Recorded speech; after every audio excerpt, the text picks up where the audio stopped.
from New York. The show it's going to bring back one of its classic characters, the bad boy of sports television, underutilized character. It's now that we're done with the doorstep of destiny. Underutilized.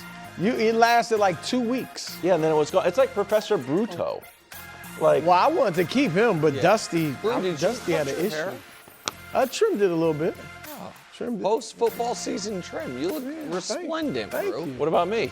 Well, Brew cuts his own hair. You put on your own hair piece. I put my post Super Bowl hairpiece on. Get ready for vacation. Yeah. You can swim in it, you know. Can you? Mm-hmm. Wow. Don't box. Not too long. I was. Not too long. You get in and out of the water, but. By the way, I'm sure you're. What, you're talking about your highlights? No, I was going to talk about the big gonna thing put him in for happening the on trip? the show You should today. put him in for the trip. I was going to talk about the big thing on the show today. Go ahead. Is it not in your teas? I don't know what you're talking about. Return the the bad big boy of sports reveal. television? The big reveal that's coming. This up. is No, huge. It No, really is. the top 10. You know about it. The top 10 cards. Oh yeah, I didn't know. I can tell if you're being serious. No, I'm or being just talking totally about your serious. highlights. No, I think don't have it's highlights. awesome. Okay. Top 10 baseball cards of all time. Okay, one of those things is true. He really doesn't. We are like, doing the He top. doesn't Where like are the joke about his No, highlights. he gets upset. Which makes me think he saying there- really did. He really did put in Why? highlights. He was sitting with He thought tinfoil he in his did hair. it well enough I thought that it you looked wouldn't nice. know. Why would I highlight my hair? That's We what thought- I'm wondering. we thought but it I looked just, nice. you did. All I know is you did. did. I don't know why. And we're starting with the future of Drake Maye. Super Bowl in his second year, that's pretty good. Same as Dan Marino. Problem is, Dan Marino never got back. Yeah. Now, on paper, this Super Bowl appearance from Jeremy Fowler could be the first of many, but that's hardly a slam dunk.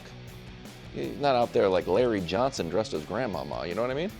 Great timely reference. Wow. My words, not Jeremy Fowler's, referencing grandmama. Just keep going, man. That was a reach. React Juice, he had those Converse. Come on, man. Dan Marino was also You think twice. you never seen Harden? Super Bowl 19. Never returned. Joe Burrow was 25 when he led the Cincinnati Bengals to Super Bowl 56 in year 2. Since then, that guy's only got one playoff appearance in 4 years as injuries mounted. Yeah. So, man, this spells disaster for poor Drake Maye. Do you believe Drake reaches another Super Bowl? Oh, man. Now, I would encourage people not to make these types of bets that you can't win for 10 to 15 years. Yeah. It seems like a weird way to hold your money in, Yes. in escrow, so to speak. I would not do that. But if you were to offer me 50-50 yes or no, I think the smart money slightly would be on no. And part of that is to do with the conference he's in. Part of that is to do with the one team in the division that he's in. Part of that is to do with what is, I think, a very real history of the scar tissue for a team and for a player of losing a Super Bowl together before you win one. And all of that, and the, cruelty of single elimination sport. Yeah. And, all of those things put together, because you listed some of them, but just, since we've been either on this show together or all in sports media, year 2, Colin Kaepernick made a Super Bowl and looked like a superstar. Now, obviously, his career went a different way for a lot of different reasons. Yeah. Never made it back. You mentioned Burrow, Brock Purdy. And again, Purdy's story is far from being over, but injuries have mounted for him. He hasn't been as close since then. Jared Goff made one in year 3. Did not get close again until he changed teams. Right. Drew Bledsoe, number 1 pick. Goff was number 1 pick. Yeah. Drew Bledsoe, number 1 pick for the Patriots. Made one in year 4. Never got close again as a starter. Cam Newton, number 1 pick. Actually won MVP. Got there in year 5. Never got close again. Donovan McNabb, number 2 pick. Got there in year 6. Never got close again, really. And so the pedigree part of Drake Maye, number 3 overall pick, there already seems like it would be, immunize him to a degree from the Super Bowl hangover. But that hasn't been the case. And then when you add to it, Brew, Jalen Hurts last year was just the second quarterback in 50 years to lose the first Super Bowl they were in and ever win one. Yeah. John Elway, the only four to ever do it are Lynn Dawson, who lost the first Super Bowl and then won Super Bowl IV, Bob Greasy, who lost the Super Bowl, then won back-to-back in the 70s, and then John Elway, who lost 3 in the 80s and then won 2 at the end of his career, Jalen Hurts. And so I sadly, for KW, would say, I'm obviously not slamming the door on it, but if you were to ask me yes or no, I would say slightly to the no. Well, look, and you put on top of that, Mahomes isn't done. Lamar, Josh. Now, I know they haven't gotten to one of those two, but still. I think that's fair. Burrow. I mean, these are guys are all in their primes. That's not to mention Trevor Lawrence, Bo Nix, who's with a good team. We'll see if C.J. Stroud turns around, but that team is good. Like, there is serious competition for him. That's just the AFC, let alone the NFC as far as winning the Super Bowl. But I'm going to say he does get to one more. Okay. I think one more. I'm just projecting. I would think maybe they win that one, but I think he gets to one more. And I am saying it because of this, Nick. He's with a great organization. Correct. He is with the greatest owner in the NFL, right? Wow, that's nice. Well, I mean, you look at his track record, there's no question. And he's got a great coach. He's got a great offensive coordinator who is not likely to get a head coaching job anytime soon. I think that helps. Absolutely. And a coordinator who's been to several Super Bowls. You could argue that's what has hurt Jalen Hurts moving forward. Yeah, absolutely. And C.J. Stroud. Yeah. His offensive coordinator's changing. Yeah. He's got all of that. He got this team to the Super Bowl. I get it, the schedule was easier so they could rack up more wins. However, he did it with certainly later in the season, an offensive line that has a lot of room for improvement. No phenomenal skilled position players. So maybe if they go get a star or, he should be better as far as skilled position players in the future, have a better O-line in front of him. And just the fact that he's so young, he's going to get better. I think going through all these games will help him. He seems to have a great head on his shoulders. And so I just think, I hear you, Nick, and you're right, especially when you look at all of the competition there is. However, he is in a great position.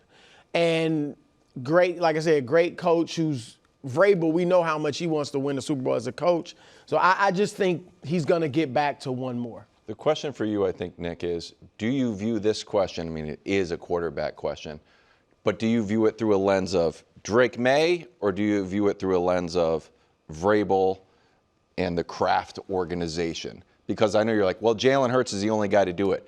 The way I looked at it, Kyle Shanahan has been back a few times, and the quarterback was interchangeable. Yep. Sean McVay, the quarterback, great, now we look at Jared Goff, but he's been back a few times with two different. So if I just keep the Eagles organization. Yes. You didn't mention, I didn't even count Nick Foles as part of that, but I should have.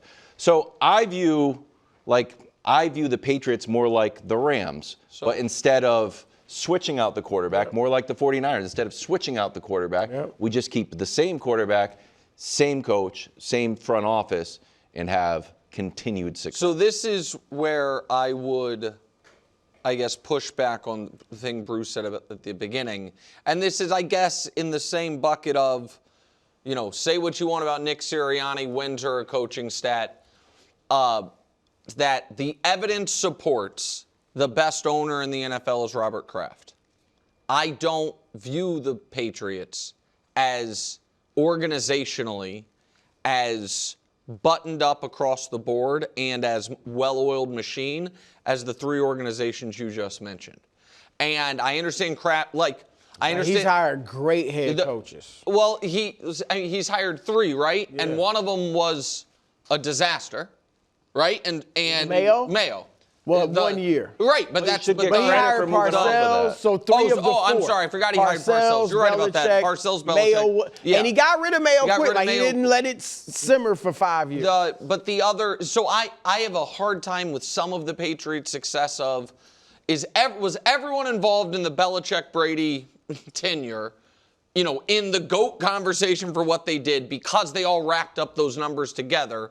Or was Tom Brady pulling a disproportionate load? Was Belichick pulling a disproportionate load? Kraft is along for it. I don't know. But what I do think is the Patriots don't, even with Brady, have the tendency to spend and creatively spend the way the Rams have and the Eagles have, maybe in line with the Niners to a degree.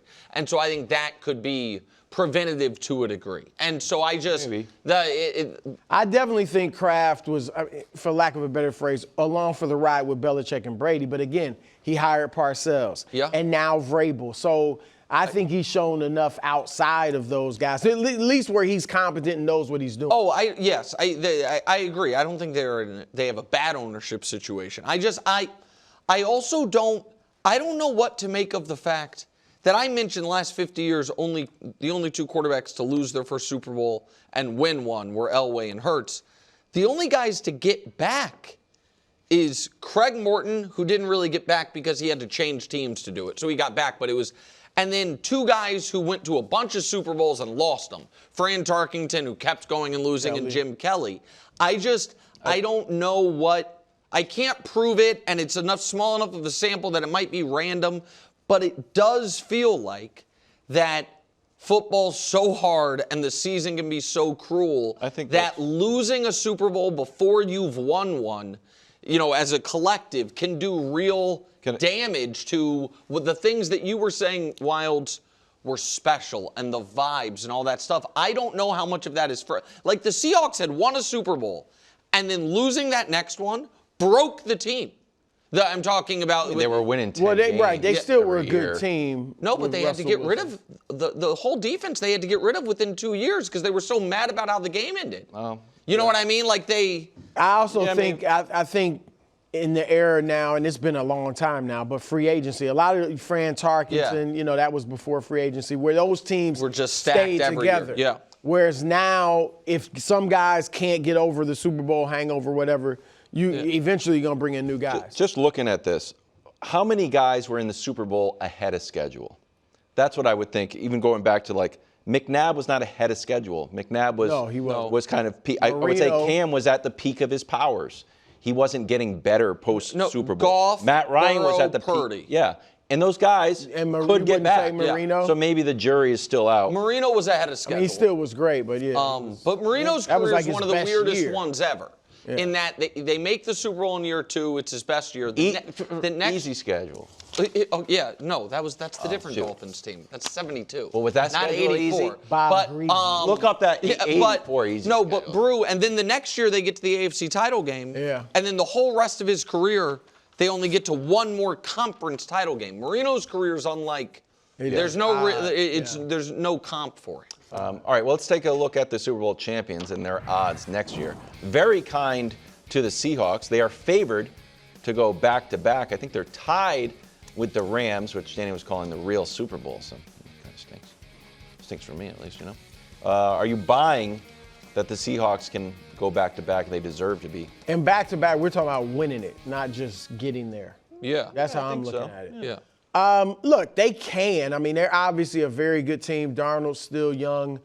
I'm interested to see how losing Kubiak, the OC, does that have any effect? Now, this was his first year with Kubiak, so it's not like he's been with him for 3 years.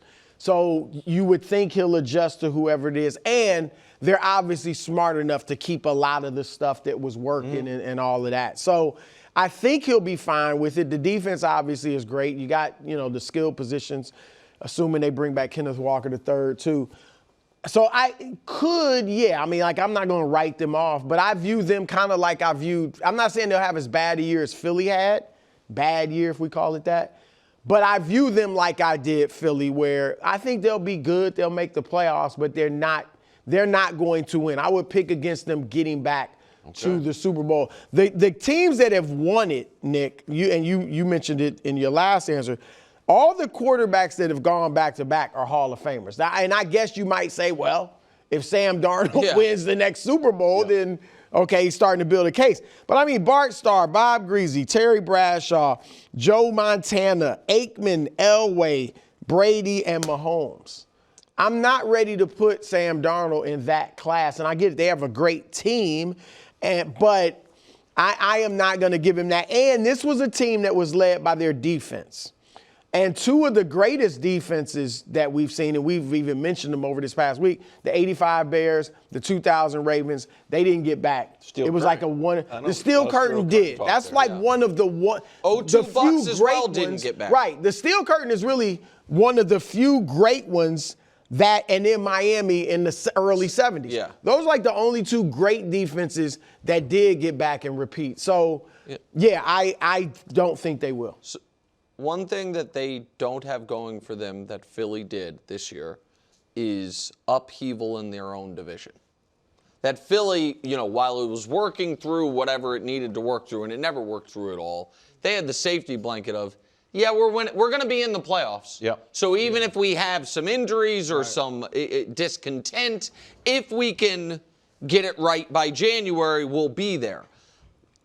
Philly had that backstop. I do not believe Seattle will. I think they are in an incredibly difficult division. I think they have, while Philly's division was dealing with coaching turnover or new coaches or coaches on the way out, I think three of the best coaches now in all of the NFL are in that same division.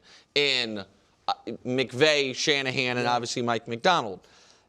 I agree with you, Brew, that certainly in the modern era of the NFL, every team that's gone back-to-back, forget Hall of Famer, has had legendary quarterbacks. Like the worst and I say this the worst quarterback to go back-to-back in my lifetime is Troy Aikman. And Troy Aikman's pretty damn great. Right. And so that's what makes it tough. What makes you think, I think they can do it, because I saw a team basically do it, and they played in the same city and wore the same uniforms, that helped. Is the path of the 2013-2014 Seahawks that going into that year, no one thought was a Super Bowl, contender. Midway through the year, people kind of started to believe the real we've arrived moment. I don't know how many people remember it was Richard Sherman yelling at Tom Brady when he was going off the field when the Seahawks beat the Brady Patriots. Like, oh, wow, this team's for real. Then they just kicked the teeth in of the Broncos in the Super Bowl, and then the next year felt like they rode that wave all the way into the playoffs. Now, that playoffs was shaky for them. They needed the crazy comeback against the Packers in the conference title game, and they ended up losing the Super Bowl by a yard. But that team, Russell Wilson, again, like you were saying, had he won that game, he would have been a Hall of Famer, but was not at that point. When we were ranking quarterbacks much higher than Sam Darnold would be ranked right now, but he did his job well. He knew what it was. He was clutch, and that defense was awesome. So I am by no means slamming the door on it. I don't think this was a fluke. I don't think this team's not going to be heard from again, and I do think they have, like that Seahawks team did, a great coach that is going to be, very important, but it's just so hard. And the competition in the NFC, just their division. We know how close the Rams were to them. Now San Francisco, which beat them once, is going to be healthy, presumably. Well, I don't know. If they're but if they're healthy, that's a team that's going to give them some trouble. So it's going to be very tough. I know you like Arizona too. That's your pick. Lakers Thunder, battle between the defending champions and, well, honestly, the fifth best team in the West. Pretty simple explanation of how this game went, and LeBron didn't mince words after the game. There you go. Your reaction to honest LeBron. He's absolutely right. Like, they're not a contender. They're a playoff team. I think their ceiling, and I'm being generous here, is second round. Like, get beat in the second round. Because if they're the fifth seed right now, fourth they would play Houston. I mean, that's not an unwinnable series. San Antonio is young, but I think their athleticism would give the Lakers some problems, not to mention Wemby.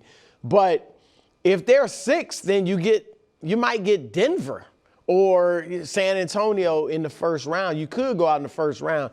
They're a good team, but the thing that kills them is they don't play defense. That's basically, that's all it is to it. Their three best players aren't defenders. LeBron now because of his age, and obviously Luke and Reeves.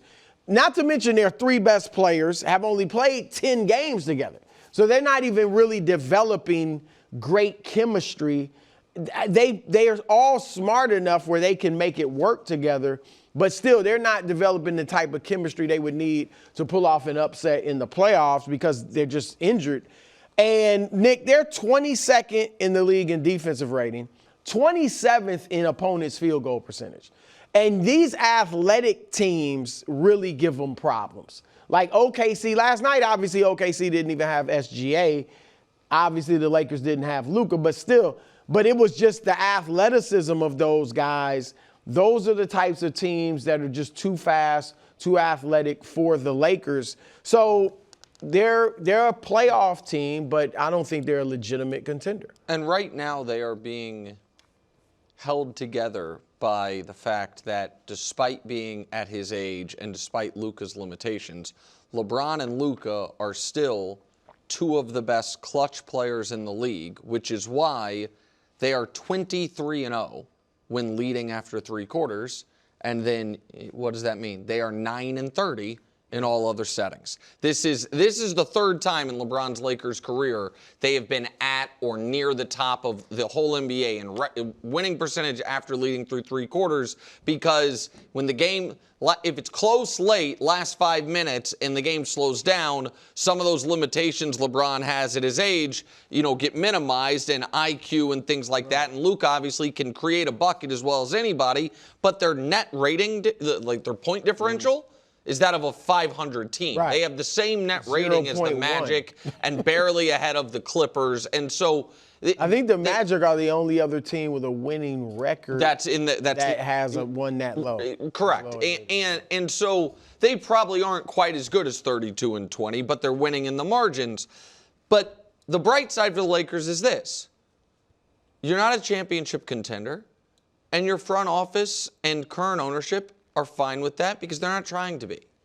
Because the Lakers have, in 2024, they punted on any real improvement. Mm-hmm. In 2025, they traded for Luka Doncic. It was obvious to everyone when they traded for him, well, this team wasn't built for Luka. If you're going to try to win this year, you got to make another move. They're like, nope, that's what the offseason's for. The offseason, they did nothing substantial. The trade deadline, again, they did nothing substantial. And they're keeping this pipe dream of maybe Giannis. Yeah. And if not, they're already peddling within 2027 we're going to have our cap space. And LeBron will be gone. Yeah. It's Luka who, and there was one article last week, or lightly sourced it seemed, that Luka's a little frustrated at the lack of urgency because he feels maybe the way I feel, which is if you have prime Luka Doncic, you probably shouldn't just be like, okay, it's okay to just be good But this do year. you think, I don't think that's their attitude.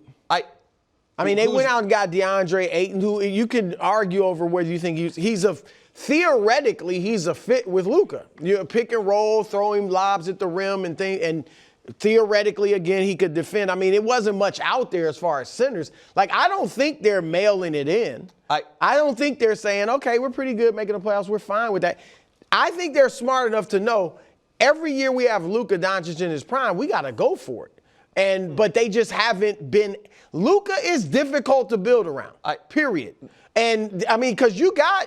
The Mavs figured it out. They had Kyrie Irving, who was another all-time great player. I know he's not top 30 or anything, but a Hall of Fame player. And they got to the finals and then got blasted. So I guess if you want to say getting to the finals 1 year is figuring it out, but they built around him. They got defenders, athletes, spot-up shooters, and then they had another great player. But a guy that's so ball dominant doesn't defend, he's hard to build around. So, no, listen, I agree. There are certain types of players that you have to acquire if Luka's on your team. And those players aren't easy to come by. What I would say about the Mavs is they scotch taped it together and made a conference finals, had a bad year, then made the finals, and we don't know what that team would have continued to look like because he then got traded. When I'm saying they're fine with it, this is what I mean, Brew. I am giving the Lakers front office credit for at least having as high of a basketball IQ as me. I won't even give them Brew's basketball IQ. I'll just give them mine. Yeah. And going into the year, I was like, yeah, that team doesn't have any defenders. Yeah, I think. And doesn't have the types of players that you need to win with Luka Doncic. So if going into the year, we all looked at it and was like, you have prime Luka Doncic, you have Austin Reeves, who's up and coming and better than we expected, whatever you're going to get out of LeBron, But that roster is drawing dead, and they went into the year with it. And then in the trade deadline, they were like, you know what, we should add another non-defender who can shoot. Shooter.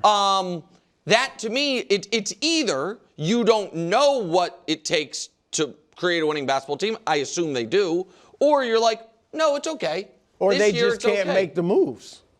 They haven't been able to make the move. Man, in a world where Anthony Davis can be had, I know they couldn't get Anthony Davis because they weren't going to trade him back, but for 2 bad first-round picks, it feels like if you were willing to trade future assets, players were available. Maybe I'm wrong. I mean, but it's felt to me like this Lakers team was poorly formed from the beginning. And so I don't know what you do. A.J. Brown rumor mill's churning. Mike Garofalo reporting that A.J.'s future with the team is in doubt, but the Eagles haven't had any trade talks yet. Maybe it picks up around the combine. Do you think it's time for the Eagles to move on from A.J. Brown, bro? Well, I certainly would be listening to calls and making calls too.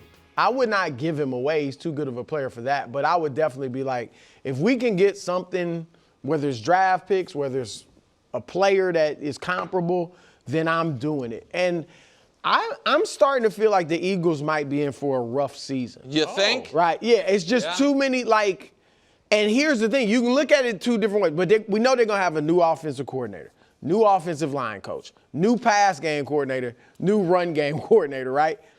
That you could look at that, and this is fair to say, oh, yeah, and it's going to be much better. It's going to be a whole different show. Or I'm looking at it like it might be a lot of turmoil. If it doesn't go well, AJ, and if it's turmoil, AJ is going to speak his mind, and I think it could really get bad. So I would look at moving on from him. Some of the confetti just fell on Greg from yesterday. It's the gift that keeps on giving. There's still some balloons up there, too. They're going to fall one day. Yeah, it's really, sorry, go ahead. But, yeah, but that, I would definitely be looking to get rid of him. Not give him away, but definitely seeing what I can get for him. And just to add to that for you, and it seems like Lane Johnson might retire. And he's the one guy this team, year over year, has really struggled winning without. But go ahead. So, no. No, I don't think it's time to move on from A.J. Brown. Again, I'm with you in terms of listening to what's out there. I wouldn't be aggressively making the calls. But if teams are calling me about and acquiring about A.J. Brown, then okay, I'm definitely listening to see what we can get. And I say this because there is so much turnover. When you have a new play caller and there's so much that didn't go right in the previous year, and just because he's been the vocal one out of everyone, we look at him as sometimes the problem. And it's not necessarily that he's been the problem. He's been a large part of the solution and reason why they have success or somewhat success in the passing game. And I just think it's challenging to just get rid of somebody like that unless you're going to get something that you feel really strongly about that can make your team better and improve you in specific areas. I don't know if that happens.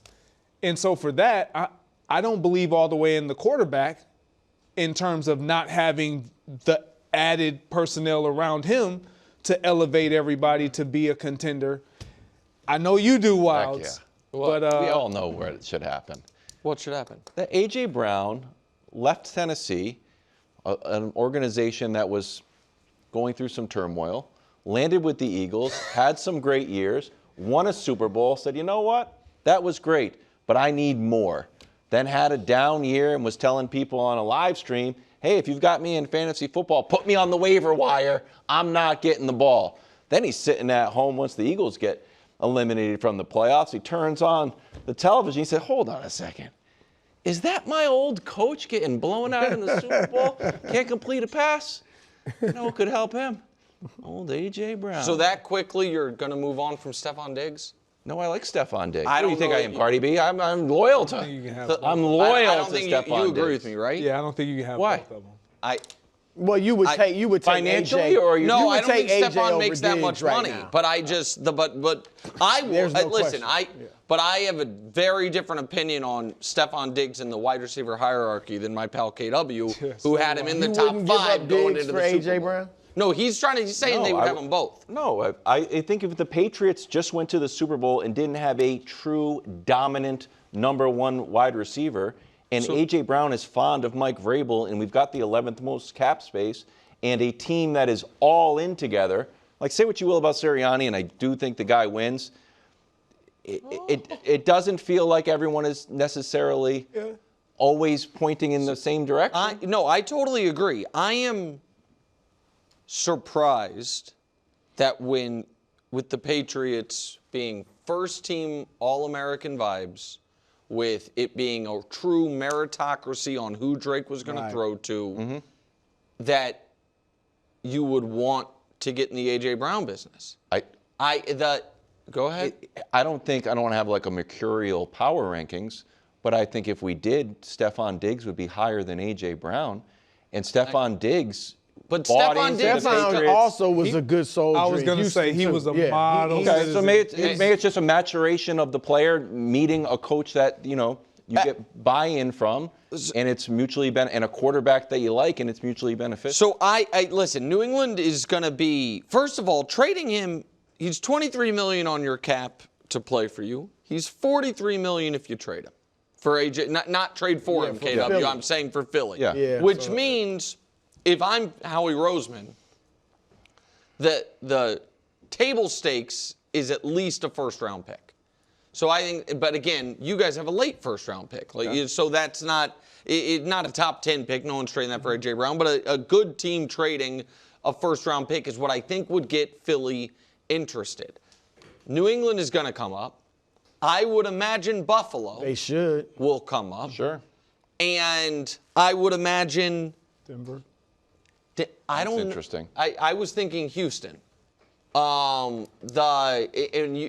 don't think he and Nico are too duplicative. Nope. Right. I think they could play alongside each other. One of the things that's kind of lost to history on the C.J. Stroud meltdown game was also Nico Collins was out that game, so and he really was without because of the terrible injury to Tank Dell. Maybe he comes back, but he's supposed to be ready to go. He had missed the full season. So I think those teams. I also wonder if they would trade within the conference. If the Niners might be like, well, we used to have a bunch of receivers, now we have none, and so they would be interested. What I am saying is, there is a scorpion and the frog component to getting in business with A.J. Brown, which is he has been highly productive and prolific statistically in both of his NFL stops and worn out his welcome in both of his NFL stops, one of which Vrabel was his coach. Now, Vrabel seems like what fractured the relationship with him in the front office was trading A.J. Brown. Like, he wanted to keep him. He was fine with it. The front office wanted to move on. So I don't put you guys in desperate mode. I think Buffalo's kind of desperate. Sure. And so to me, they make more sense than you guys. I'm in rookie quarterback who can reach the Super Bowl mode. Right, you're talking about go all in. I wonder about that, and I like Buffalo better. Both of them obviously could use him, but in Buffalo, I don't think Josh Allen has done too much for him to squawk about Josh Allen not getting the ball. I don't think he can say the same things about Josh Allen that he's implied about Jalen. Because Josh Allen's just there's two games where Jalen Hurts did not complete a pass in the second half. I know it's okay that's for fine. A.J. Brown to raise his hand and say, this is abnormal. But that's not the only reason he was doing it. He was doing that en route to winning the Super Bowl. So I'm just saying I don't think he can. I think he has to have too much respect for Josh Allen to make noise. I'm not so sure that Drake has that level of respect. That's why I would. A young quarterback, I'd be scared of it. He might mouth off and then the vibes are gone. I don't think that's just. I mean, we talk about like team culture. There was just none of that. Buddy, now maybe that's because of who you got. You were 14-3. Because you were 14-3 and everything was easy until it wasn't. And you really had no stars other than Drake. I just think and Christian Gonzalez. I don't know. I trusted Mike Vrabel, and Stephon was historically tricky, and he loved Vrabel. Mac Hollins wearing costumes to the game, and everyone's in the same direction. Yeah, I mean, okay. I would just be careful with it. Is what I'm saying. I am not as certain as you are that there are certain that you could drop any personality into the Patriots team and Vrabel's just going to. No, but I don't view A.J. Brown as this malcontent like other people. I thought he was raising his hands like, why are you targeting me once But he was for unhappy 8 yards? 3 days after they won the Super Bowl. Yeah, so was Nick Saban. And guess what? That's what it takes sometimes. Looking ahead to next year for the former Super Bowl champs, the Chiefs, tied with the Chargers for the 9th best Super Bowl odds. Nick, are you surprised they are this low? So leave this up for a second because our odds provider is our friends at DraftKings. But I just want, basically every book out there has Seattle, Rams, and the Bills as top 3.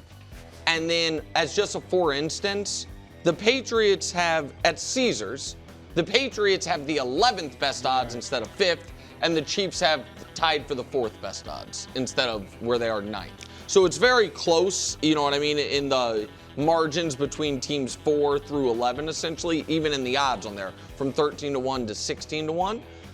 But the reason I'm not surprised is I read this as 100% a hedge on, is Mahomes playing week 1 or is Mahomes playing week 6? Exactly. And I think, I don't know if you guys agree or not, I think that if it were announced Patrick Mahomes is fully cleared and is on track to play week 1, then they jump up somewhere in the top 5. Like around where Philly is, probably behind Buffalo, because they're always behind Buffalo in the preseason odds. But if it's announced, oh, wow, Patrick's not expected until week 6, I think they fall out of the top half. You know, like that. So I think that's what this is. I agree with a lot of that. But I do have to admit, I mean, they were a legit 6-8 with Mahomes. Yes. So and Rice didn't kind of pop like we expected. Xavier didn't pop like we expected. Fair. We'll see if Kelsey's back. It's starting to look like he might be back, but we don't know. He's not going to be younger.